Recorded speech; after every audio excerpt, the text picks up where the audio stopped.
Where the wild things are. Ooh. The night Max wore his wolf suit and made mischief of one kind and another, his mother called him "Wild Thing," and Max said, "I'll eat you up." So he was sent to bed without eating anything. That very night in Max's room, a forest grew and grew and grew until his ceiling hung with vines and the walls became the world all around.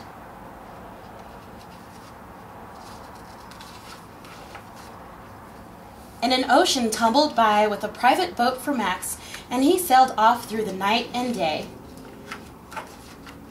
And in and out of weeks, and almost over a year to where the wild things are. And when he came to the place where the wild things are, they roared their terrible roars, and gnashed their terrible teeth, and rolled their terrible eyes, and showed their terrible claws, till Max said, "Be still!" and tamed them with the magic trick of staring into all their yellow eyes without blinking once, and they were frightened and called him the most wild thing of all,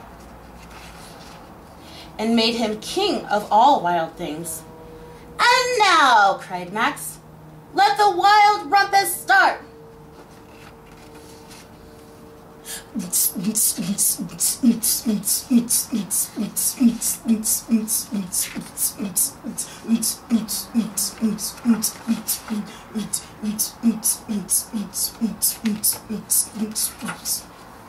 "Now stop," Max said, and he sent the wild things off to bed without their supper.